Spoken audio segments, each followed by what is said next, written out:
මේ පාර ඉක්මනට ටියුට් ආවා. ඔන්ලයින් ළමයින්ට මේ පාර ඉක්මනට ටියුට් එන්න හේතුව මේකයි. එක එක ප්‍රශ්න හින්දා බැරිම තැන අපි ගත්තා පෝස්ට් ඔෆිස් එක සල්ලි වලට.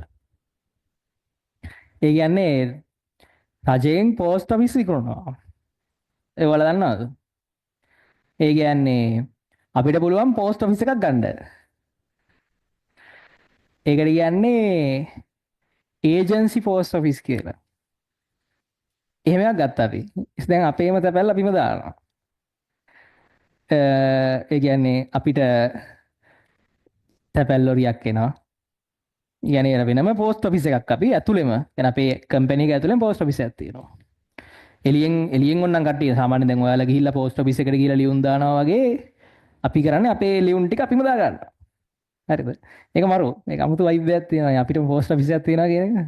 හරිද? හරි. ඉතින් මේ මාසෙ තමයි පටන් ගත්තේ.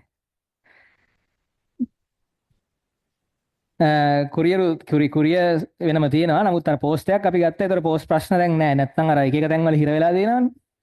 මුකුත් හිර වෙන්න දෙයක් නැහැ. දැන් අපිටම පෝස්ට් ඔෆිස් එකක් තියෙනවා. හරි. දැන්